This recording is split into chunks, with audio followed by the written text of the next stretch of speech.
Bonjour, bienvenue dans la série sur l'électrodynamique classique. Donc continuons sur les cavités résonantes. Alors, dans le cas des modes TE, la solution précédente qu'on a vue reste valide, mais les conditions aux limites sur HZ sont des psi, donc des psi sur des rho en R égale 0.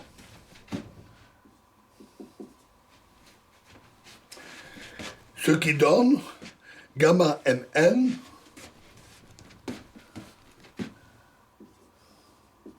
égale x' mn sur rho. Où x' mn est la énième racine de l'équation j', la dérivée, m de x égale 0. Alors, je vais écrire un tableau, un bref tableau, qui donne les racines pour quelques valeurs de m et de n. Pour m différent de 1, x égale 0 est une racine triviale. Donc celle-là, je ne l'écris pas.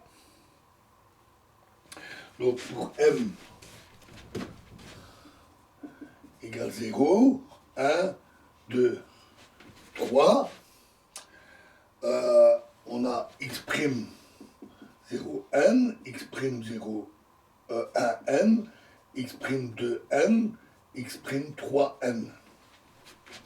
Et les valeurs successives sont 3,832,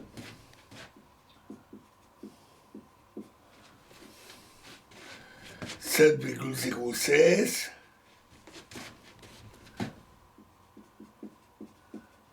et 10,173. Pour la deuxième rangée, on a 1,881, 5,331 et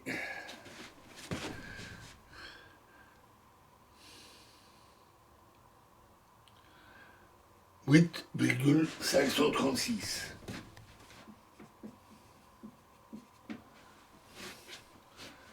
Puis 3,050,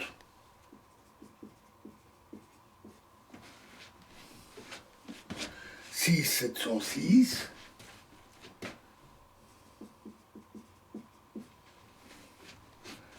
et 9,978.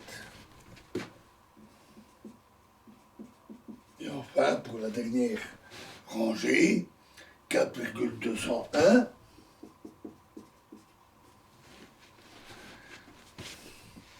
8,015 et 11,336. Avec bien sûr d'autres valeurs qui suivent à droite et en dessous. Les fréquences de résonance sont données par oméga mn rho égale 1 sur racine mu epsilon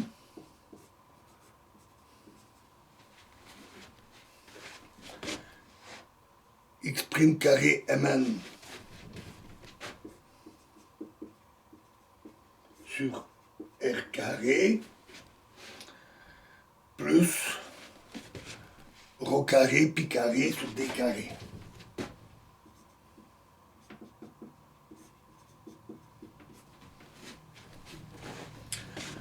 Où m égale 0,1, 2, mais n et rho ici est un indice, prennent seulement les valeurs 1, 2, 3, etc. Le premier mode TE correspond à mn rho, m égale n égale rho égale 1. Il est noté TE 1, 1, 1. Et sa fréquence de résonance est oméga égale à 1,841 sur racine mu epsilon r fois 1 plus 2,912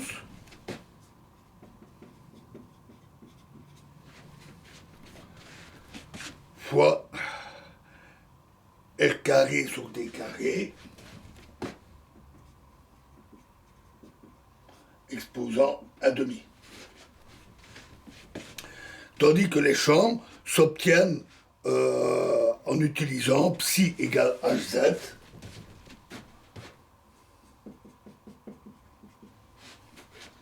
égale h0 j1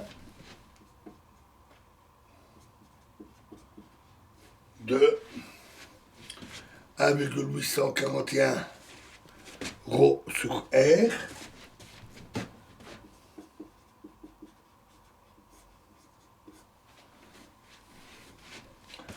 fois cosinus phi,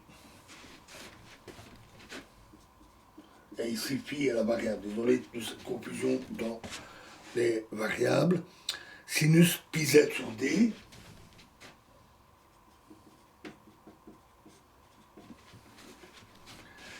fois E exposant moins I oméga t.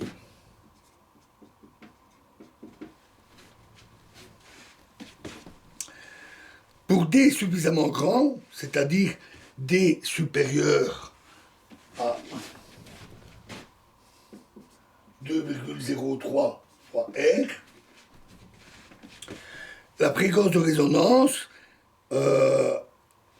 oméga 1,1 oméga 1,1,1 est inférieure à celle du premier mode Tm. Le mode TE1,1,1 est donc l'oscillation fondamentale de la cavité. Cette fréquence dépendant du rapport D sur R, on peut l'obtenir facilement en ajustant la distance entre les extrémités de la cavité. Certaines techniques variationnelles permettent d'estimer les premières fréquences de résonance. Voilà, alors dans la prochaine vidéo, nous parlerons des pertes de puissance dans une cavité et nous parlerons du facteur Q d'une cavité, Q pour qualité. Je vous remercie.